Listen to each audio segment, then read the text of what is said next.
Hi everyone! So welcome back to my channel and to my vlog. It's me, Lizelle. So ngayon guys, may gusto lang akong i-share sa inyo kasi baka mamaya gusto nyo din to. Napansin ko lang na maraming ayaw kumuha ng savings account, which is good siya, no? Para sa akin ha. Sana nakikita nyo din yung kagandahan nun. Ang iba, ayaw nila ng savings account kasi ang rason nila is ang mahal ng maintaining balance. Biruin mo, 2,000 ang maintaining balance. Ang iniisip nila, super mahal. Tapos sinasabi nila na yung 2,000 na maintaining balance parang pambili na ng mga basic needs, mga foods, mga ganon, etc. Pero alam nyo, kung lalawakan nyo lang ang inyong kaisipan, kung maging open-minded lang kayo, napakaganda na magkaroon tayo ng mga savings account. Kasi hindi naman pwede na yung pera natin ay pakalat-kalat lang. So, ayun na nga ang good news ko sa inyo. Dahil ayaw nyo ng 2,000 na maintaining balance. Disclaimer ha, hindi to paid partnership ha. Gusto ko lang talaga to i-share sa inyo. Baka sakaling makatulong. So, tararan! I have BPI! Meron po akong BPI debit card. Alam nyo ba kung magkano to? It's only 200 pesos guys. 200 pesos meron ka ng debit card. Paano nangyari na 200 lang at nagkaroon ako nito? Siguro naman, lahat tayo ay merong mga GCash account. Familiar ba kayo doon? So, explore din kayo sa ating mga GCash. So, itong BPI debit card na hawak ko guys, kumuha talaga ako nito kasi nag-open ako ng account sa GCash, GSave. Makikita ninyo doon na meron tayong mga bangko doon na partner nila. So, dito sa GCash natin guys, ay i-click nyo lang si GSave. Meron ditong mga partner bank na lalabas. Ayan, meron tayong CIMB, meron tayong Maybank, BPI, and then ang pinakabago sa lahat, si Cebuana Lolier. Paano ba siya basahin? Basta yun na yun. So, dito naman, si Cebuana Bank, Easy Savings, and then meron tayong Uno Digital Bank. Yan. So, dito sa BPI nyo, magkakaroon kayo ng ganitong debit card. Actually, hindi ka maglalabas ng 200, no?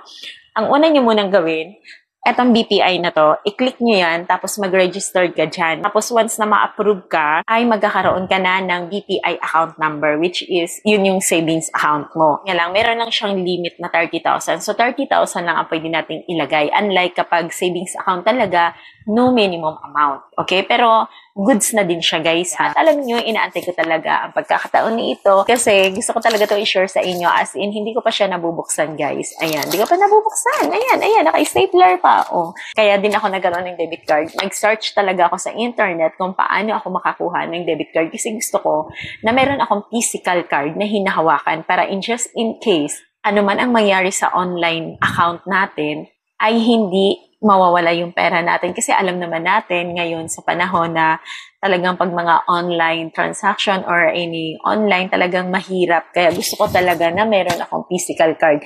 Kung ano man ang mangyari sa aking online account, at least yung pera ko, panatag ako na kung may pera man akong nilagay dito, panatag ako na kaya ko siyang i-withdraw anytime. Yun ang kagandahan doon kapag meron kang physical card. Ayun na nga, pagpunta ko doon sa BPI, kahit saan na BPI na branch, guys, pwede kayong pumunta, okay? Kung saan ninyong gusto.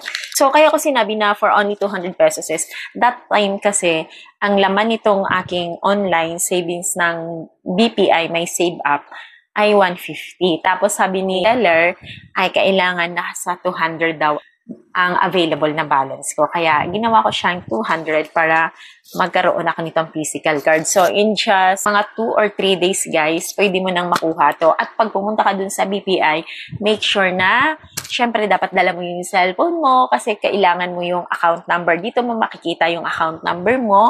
And then, syempre, kailangan natin ng physical, original, valid IDs. Ang dala ko doon, company ID at saka SSS Humid ID at saka Pag-ibig Loyalty Card Plus. Pero, kasi nung time na yun, na pumunta ako doon, ang hinanap sa akin ay hinanapan pa ako ng passport. Tapos, hindi ko kasi dala yung passport ko. Good thing na meron akong soft copy ng aking passport na nasa cellphone. So, ayun, naging okay siya. Kasi ayaw ko din naman ng pabalik-balik pa.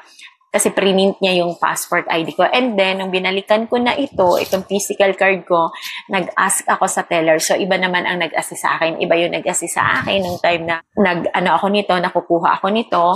And then, iba naman yung nag-assist sa akin sa releasing nito. So, ngayon, nagtanong ako na necessary ba na passport talaga ang kailangan na ID? Ang sabi naman hindi. Pero, syempre, mas maigi na nadalhin nyo na lang yan, yung passport nyo. In case lang, katulad sa nangyari sa akin, at least ako may copy ako. So, nakapag-provide ako, di ba? Itong papel na to, dito nila nilagay ang inyong temporary PIN. So, pwede mo siyang palitan. Tanggalin natin. And then, talagang hindi ko pa ito nabubuksan. Talagang nakasealed pa yan, as you can see, guys. And, tingnan natin what's inside. Tapos dito ang warning, may mga reminder sila, no? What's inside the envelope? Ayan, meron silang mga ganito. And then, charara! Nakikita nyo, nandyan yung pangalan ko. Nakakatuwa, no? And then, charan! Oh, kabog! Alo, ang ganda, guys. Papakita ko ba pangalan ko? Sige. Ayan, Lizelle. Ang ganda ng card. Ang ganda, guys. So, alam niyo na. So, sana itong vlog ko na sa inyo ay nakatulong to sa inyo. Kung talagang hirap na hirap kayo at ayaw niyo ng savings account dahil dyan sa maintaining balance na yan, na 2,000 na yan, I suggest, guys, na kumuha kayo nito para meron kayong physical card. Diba? Kailangan mo lang ng 200 pesos na available balance. During the time na mag-a-apply ka nito, nakukuha ka nito, okay? So, ang ganda niya, guys. Tatanggalin ko na siya. Ay, kabog, panalo. Thank you, BPI. Thank you. I'm so happy. Nadagdagan na naman yung collection ko.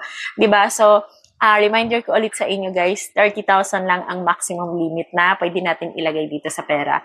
Hindi na pwedeng lumagpas. And then, as per BPI, as per sa teller na nag-assist sa akin, pwede rin tayong mag-deposits over the counter, pero mayroon lang po silang charge na 50 pesos yata yun. Sa pagkaalala ko, medyo matagal na din kasi itong lumipas tong card na to. Ngayon ko lang talaga siya na i-share sa inyo. Kasi talagang hindi ko siya binuksan, hindi ko pa to na-activate. Kasi nga, gusto ko talaga i-share sa inyo. Kasi for sure, makakatulong to sa inyo ang aking video. So, ayun na nga, guys, dahil nabuksan ko na to siya, i-activate ko na to siya, and then papalitan ko din siya ng PIN. Kasi nandito sa papel na to, yung temporary PIN na binigyan nila. Pwede po tayong mag-withdraw any BPI na ATM machine na wala po siyang bayad. Walang charge na mangyayari. Pero, pag nag-deposit tayo, guys, mas maganda dahil nga ito ay partner sa GCash, sa GSave, ay mas maganda na doon ka na lang mag-deposit sa inyong mga GCash. So, ang pinakagusto ko din dito sa lahat is hindi ako mahirap mag-deposit. Alam mo yon, yung hindi ko na kailangan pumila, hindi ko na kailangan pang mag-travel, pumunta ng BPI para lang makapag-deposit ng pera dahil gamit ang aking GCash ay pwede akong mag-deposit doon. Alright? So, sana guys ay nakatulong po sa inyo ang ating vlog. Again, it's me, Lizelle. Huwag niyo pong kalimutan ang mag-subscribe dito sa ating channel. Thank you everyone and God bless. Bye-bye! Thank you, BPI! BPI! I'm happy!